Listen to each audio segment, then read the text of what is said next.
Good morning. Thank you. Good morning. And welcome to Windows on the World on this beautiful fall day.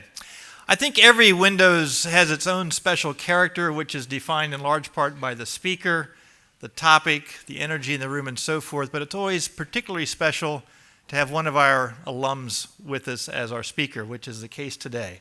So it's a delight to welcome Rod Snyder from the class of 2002 with us today. I will introduce him so you know a bit of what he's done since he left, graduated as an undergraduate a few years ago. He's packed a lot into these few short years, as you'll notice. And since he's also an alum, I'll share just a couple anecdotes as well as a way to introduce him. So hang in there, Rod. Rod has served as president of the Young Democrats of America since July of 2010. He is a former president of the West Virginia Young Democrats and former YDA Mid-Atlantic Region Director. Rod was a candidate for the West Virginia House of Delegates in 2004. That was all of 2 years out of school, right, Rod? And was named the state's Outstanding Young Democrat in the year in 2005. In 2008, Rod managed 3 successful campaigns in West Virginia, including the election of the youngest ever female legislature in the history of the state. Rod served on the Agriculture and Rural Policy Advisory Committee for the 2008 Barack Obama for President campaign and made appearances on Fox News in 2010 to discuss the youth vote during the midterm elections. In 2011, Rod was selected as a partner for the Truman National Security Project, and he recently traveled to Cairo to speak on the role of young people in the transition to democracy in Egypt. He also serves as a board member for the American Council of Young Political Leaders. Rod is also an accomplished singer-songwriter and was a semifinalist on Season 4. That seems like a long time ago, doesn't it? Season 4 of American Idol. That was a long time ago. In 2006, he released his debut full-length album entitled Leaving Hollywood Behind. That's also probably a good thing, right? And by the way, he's working on a second album. Rod graduated, as I said, in 2002 from Eastern with a bachelor's degree in political science and currently works as a lobbyist in Washington, D.C. on agricultural policy. And again, 2 anecdotes from 2 people who knew Rod very, very well as an undergraduate, and many of us knew Rod very well, but from 2 different perspectives. First, Patty McHugh. Patty was Rod's supervisor in the mailroom. You know, it all starts in the mailroom, doesn't it? It all starts in the mailroom. From Patty, Rod is the only student worker who ever fell asleep in the mail van after taking the mail to the post office.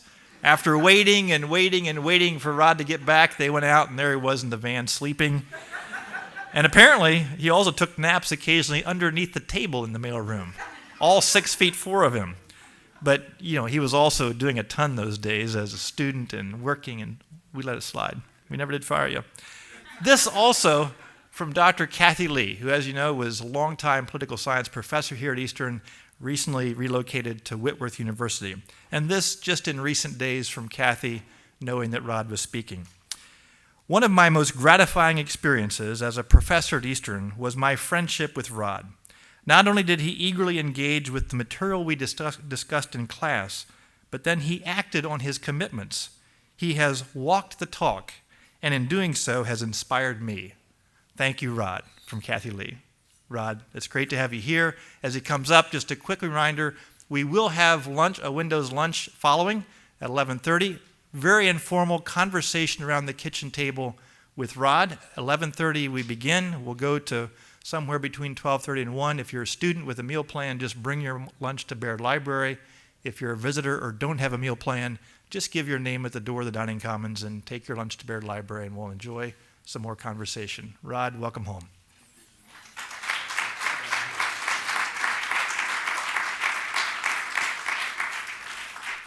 Well, good morning. It really is a tremendous honor to be here. I've been looking forward to this. We've talked for several months about me coming to campus, and it's really been one of the highlights of my fall. And I've been traveling all over. I was in Egypt earlier this year, and in Italy, and in just a few weeks ago I was in Australia. And quite frankly, today I'm actually more excited about all of that because I don't get back to campus very often, and this place really is home for me. As we were just discussing a few minutes ago, I am president of the Young Democrats of America, which is the largest political organization that is youth-led in the country, 200,000 members, and has been around for about 80 years and is the official youth arm of the National Democratic Party. So it's been a huge challenge in the 12 months since I took over the organization, particularly in 2010, as Democrats were not exactly winning, as most of you can probably remember from just a few months ago.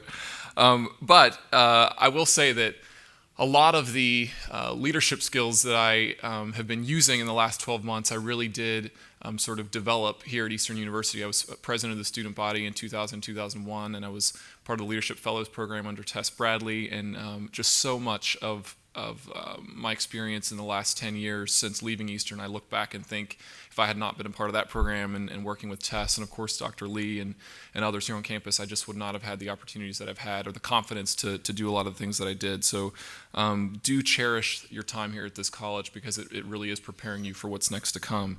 So I was going to just make a few little personal connections first. I lived all 4 years on campus. So who lives in Doane? Okay, all right, freshman year that I was in Doane. All right, Key, what about Key? Okay, all right, that was my sophomore year. Let's see, junior year I was in Gallup. Anybody live in Gallup? Okay, a few, all right. And then senior year I was in Goff. All right, okay, so. Does North Campus Hall have a name yet? Okay, it didn't have a name when I was here. In fact, it was built whenever I was attending. So the topic I'm going to talk about today is about the interplay of faith and politics, and the title of my remarks are Christian and a Democrat, the emerging generation of progressive evangelicals and their impact on the future of partisan politics in the United States. This is a very timely speech that I'm giving here today because the Young Democrats of America just a few weeks ago launched our Faith and Values Initiative. For the first time in the 80-year history of the organization, YDA is focusing specifically on faith-based outreach to young voters. So the topic today is not just picked out of the sky, it's very relevant to what we're working on. And I also feel like not just sort of the leadership skills that I developed at Eastern, but also the way that Eastern approaches faith and public life and policy and public engagement really form the basis for my interest and my underlying philosophy for how to approach these issues within the Democratic Party. Now, I will say this, I'm not a journalist or an academic, I'm a partisan leader, so at times in the next 40 minutes, I might say some things that may be a little less than flattering to Republicans. I apologize to folks in the room. It's force of habit. You know, I go around the country talking about the good things about the Democrats and the less than good things about Republicans. I'm going to try to keep a lid on most of that today, but it does come out from time to time. On Sunday in the Washington Post, E.J. Dionne had an op-ed that I think sort of sets the table for this conversation. And he was talking about the distinction between separation of church and state and then the legitimate role of faith in the political arena. And I've had a ton of respect for E.J. Dionne over the years, and I thought that his op-ed was very relevant and timely. So I'm actually going to read several excerpts from it.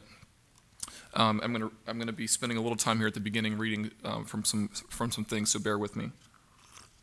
His column on Sunday said, and this was actually with respect to Mitt Romney and John Huntsman and their referencing their Mormon faith. It's kind of the backdrop for his column, but I think it has much broader application. We have embarked on yet another presidential campaign in which religion will play an important role without any agreement over what the ground rules for that engagement should be. In the United States, we have no religious test for office, but to say this is not the same as saying that religion should be excluded from politics. The test should be, to what extent would a candidate's religious views affect what he or she might do in office? There are many questions, and not just concerning abortion, on which the ethical and moral commitments that arise from faith would have a direct impact on what candidates might do in office. Those should be argued about. My own views on poverty, equality, and social justice, for example, have been strongly influenced by Catholic social thought, the Old Testament prophets, and the civil rights preachers. Religious conservatives have arrived at convictions quite different in many cases from mine, and after reflection on their own faith and their traditions. Neither they nor I have a right to use the state to impose such views on religious grounds. That's the essence of the pluralist bargain, but we can make a religious case for them if we wish. This leads to a conclusion that the philosopher Jean Bethke Elshtain reached some years ago. Separation of church and state is one thing, Separation of religion and politics is something else altogether. Religion and politics flows back and forth in American civil society all the time. Always have, always will. And here's the hardest part. It's the quote I have on the screen. We all have to ask ourselves whether what we claim to be hearing as the voice of faith or of God may in fact be nothing more than the voice of our ideology or political party. We should also ask whether candidates are merely exploiting religion to rally some part of the electorate to their side. It's a pretty firmly worded closing to his op-ed, but I think quite appropriate. And from my view, and within the Young Democrats, I think part of our frustration has been in recent years is that the Christian right has represented the dominant voice in public discourse around faith and politics, and sometimes the only voice around faith and politics over the last 20 or 30 years. However, as an evangelical Christian Democrat whose political ideology is derived in large part due to my faith background, it seemed that there was a piece of the conversation missing and that we were shortchanging public discourse around this very important topic. And at times I've often been quite critical at many Republican candidates who use the religious right as an important base for votes, despite the fact that they may or may not actually have convictions that match up with that. And you get into a very dangerous territory when you're using religion for political gain. And I'm going to get a little bit more into this because with what we're doing now in YDA, there's some risk that we may be attempting to do the same thing, but we're going to parse that out a little bit.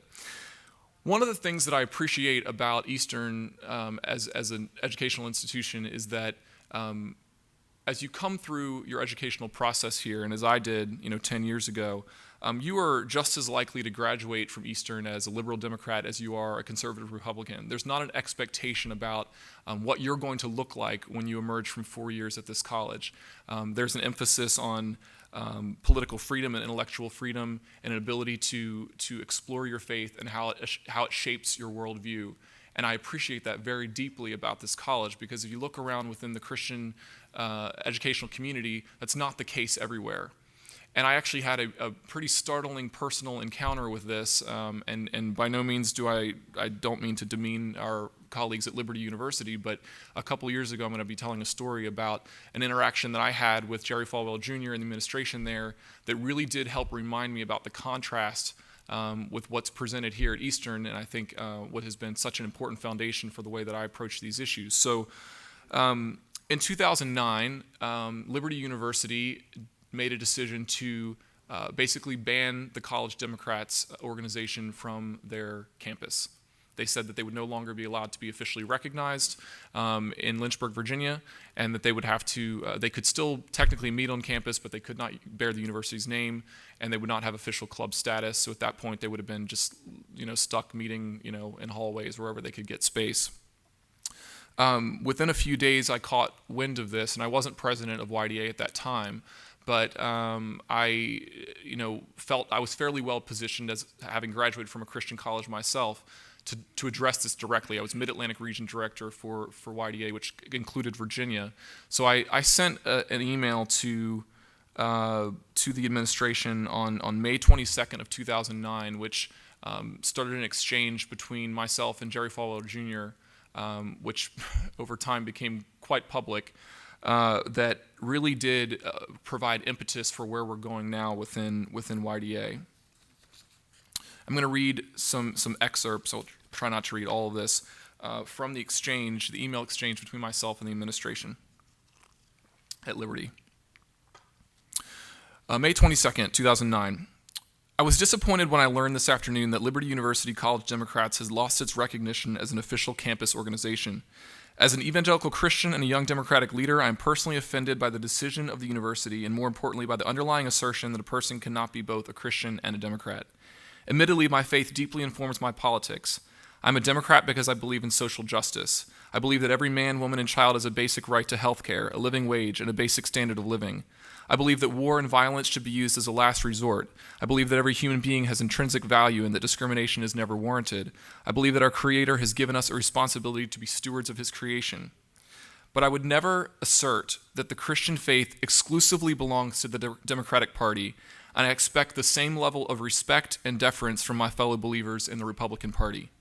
To block students from organizing with like-minded classmates deprives them of fundamental right of political expression and curtails important discourse on your campus and in your community.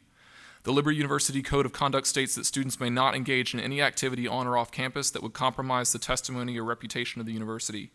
I would allege that this ill-conceived decision does more to damage the reputation of your university than the action of a group of students who are earnestly wrestling with how to best live out their faith in the political arena.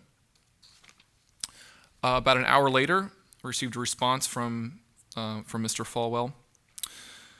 He said, "You have been misinformed about LU's position and its actions regarding the Democratic Club on campus. I told the press today that the student members of this club are good Christian kids and friends of mine. We do not believe and have not stated that one cannot be a Christian and a Democrat. However, we are encouraging this club to affiliate with Democrats for Life or some similar organization so that we can endorse them once again.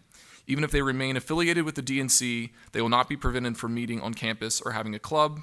They just cannot use Liberty's name because of the DNC's position on abortion." And I will make a caveat here. I'm pro-life, always have been very publicly. I was elected president of the Young Democrats of America as a pro-life individual, and folks knew that when they voted for me. And I have always asserted that the Democratic Party is a big tent party and has the ability to have a variety of views. I would not be in this position if it did not. So with that caveat, I will continue with this exchange. I also got another email from the dean of the law school, which I'll skip over most of that. My response the next day to Chancellor Falwell: "The underlying problem is that your university now officially recognizes only one party organization on campus, which rightfully exposes you to criticism that you are a partisan educational institution. If you insist on this course of action, I believe a more prudent decision on your part would be to dissolve all partisan groups on campus altogether. You mentioned that the club could affiliate with Democrats for Life. However, you are presuming that the students want to focus only on a narrow set of policy issues, which I'm sure is not the case. Trust me when I say I completely understand the sensitivity surrounding the abortion issue, but you are making an unfortunate leap of logic to suggest that recognizing an official Young Democrats club at your school ties you to the pro-choice agenda. As an institution of higher learning, your view of political parties is startlingly narrow. To take this a step further, I wonder if Liberty University would be willing to review the Republican platform while considering many Christians' feelings on issues such as the death penalty and doctrine of preemptive war, etc." I did not get a response to that email. And the dust eventually settled, and much due to public scrutiny from the Young Democrats of America and others in Virginia, they ultimately actually revoked recognition from both the Democratic and the Republican club and gave them even footing, saying that they could use facilities to meet in, but they could not access school funds, and they could not bear the school name. At the end of the day, everyone was satisfied with that because at least they were being fair to both sides.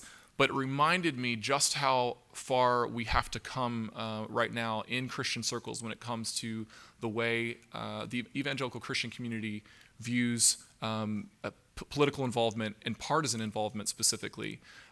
Because this generation is the case I'm trying to make.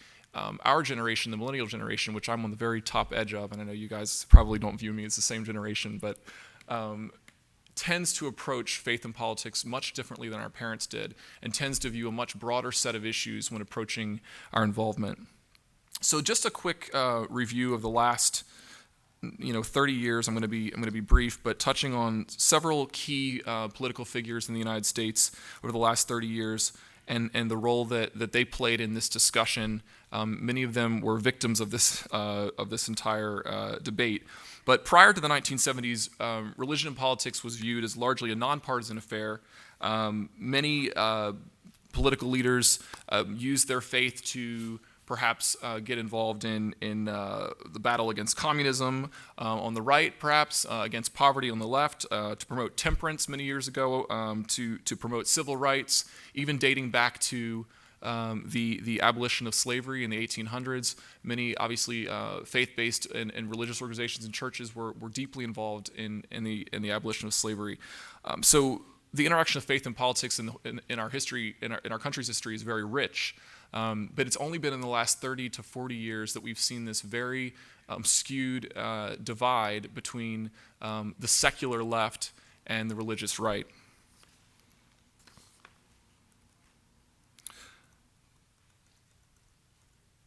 need to keep up with my slides here.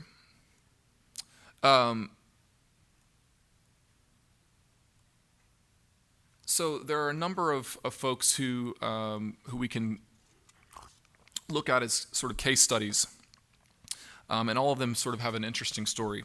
Jimmy Carter, president from 1977 to 1981, was a born-again Christian. He used that terminology himself. He was one of the first presidents, if not the first, to actually refer to himself as a born-again Christian. He was actually an organizer for the Billy Graham Crusades back in the day, long before he was president, and his sister was an evangelist herself. He does not have a more, you cannot find a more evangelical Christian pedigree than Jimmy Carter in 1976 when he was running for president. He wore it on his sleeve. In fact, one of his advisors said that we're reassuring people Jimmy won't turn the White House into a Billy Graham Bible class. So that's how explicit he was at that time. However, in 1980, when he was facing Ronald Reagan in that election, the Christian right rallied to Ronald Reagan's side, registered millions of voters in the lead up to that election in 1980, and Ronald Reagan soundly defeated Jimmy Carter for a variety of reasons, but this being a factor. Reagan's famously known for saying to religious conservatives, "You can't endorse me, but I can endorse you."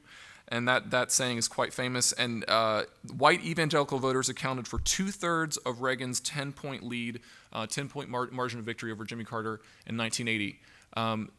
Leaves you sort of scratching your head a little bit about what the evangelical community is looking for at that point in time, with the President Carter at the time, who was clearly one of them.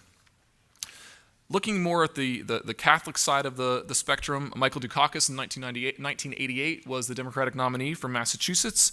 Due to the deepening divide over the abortion issue, and particularly criticism from the Catholic community of Dukakis' position on abortion, he began turning down all requests for appearances at Catholic institutions during the course of the campaign, and his presidential campaign was viewed with great suspicion by the religious right, and he was largely considered sort of a secular figure, even though he had a deep Catholic background. And really, that campaign further cemented the image of sort of the Democratic Party as being secularists.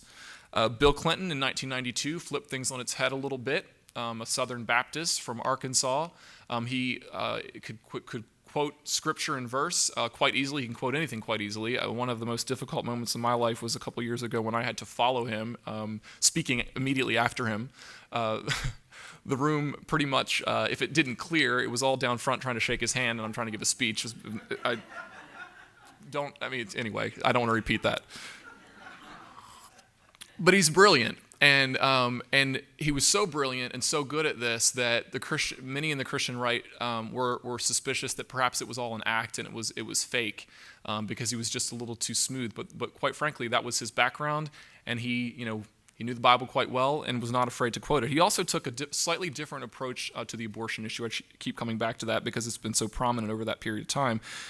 He used the phrase "safe, legal, and rare" when it came to abortion. So he tried to soften his delivery a little bit, saying that abortion should be legalized. However, we need to make sure that it's also rare. And it was a message that was somewhat effective, but obviously isn't going to win over folks who are voting completely on just the abortion issue. In 1994, which was one of the most stunning Republican midterm victories up until last year. In 1994, the Christian Coalition actually sent out voter registration packets to 250,000 churches and sent out voter guides to thousands of churches across the country, with a chart that lists 4 to 6 issues phrased on the right, saying that the list of issues included abortion on demand, homosexuals in the military, banning ownership of legal firearms, voluntary prayer in schools, parental choice in education, and then the candidates will be listed on both sides. The Republican candidates, by and large, got all the right, the green check mark, vote for this person, vote for this person. It was very, very effective. The Christian Coalition that year mobilized millions of new voters and had just a total sweeping victory across the country, and that was one of the contributing factors. Once again, despite the fact that you have a Democrat in the White House at that point who was a professing Christian and a Baptist from Arkansas who quoted Scripture. The pinnacle of sort of this movement, I think, was in 2004, or one of the pinnacles for sure. During the presidential election, as George Bush was in a very difficult race against John Kerry. And if you contrast the way that George Bush and John Kerry approached faith and politics and the 2004 presidential campaign, it's quite stunning, and it actually, I believe, is the difference in the election. Here's an anecdote. Amy Sullivan wrote a book called Party Faithful, which, if you're interested in this topic, you should pick up, and this is from her book. She said, in Florida alone, the Bush-Cheney campaign employed a state chairwoman for evangelical outreach who appointed a dozen regional coordinators around the state and designated outreach chairs in each of Florida's 67 counties. Every county chair, in turn, recruited between 30 and 50 volunteers to contact and register their evangelical neighbors. The national convention that year, she describes in September, had all the characteristics of a four-day revival meeting featuring popular acts from the Christian music world and screening of the documentary George W. Bush, Faith in the White House. And in November, 3.5 million white evangelicals who had not voted in 2000 turned out to the polls. And this was also the year where famously Karl Rove devised the strategy to put the gay marriage ballot initiatives, ballot measures in key swing states around the country to help drive out the evangelical vote, which then would have also meant votes for George Bush and not John Kerry. On the flip side, Kerry had exactly one junior staffer who was working on faith and politics at this point, was on faith voter outreach, and then also an intern. They had a single phone shared between the two of them. About a week before Election Day, Kerry gave a speech about his own. He was also a Catholic, much like Michael Dukakis from Massachusetts. He gave a speech about his faith to sort of shed light on his personal convictions.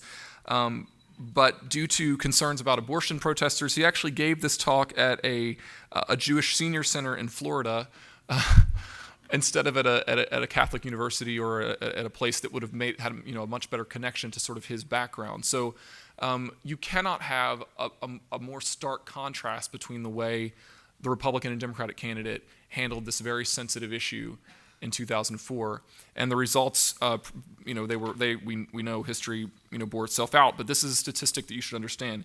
Kerry lost the Catholic vote in Ohio by a margin of 44 to 55%. It was a 6-point drop from Al Gore's showing amongst Catholics in the state from 4 years earlier. If Kerry had matched Gore's percentage of the Catholic vote in Ohio, he would have captured the state by 41,000 votes and would have been in the White House.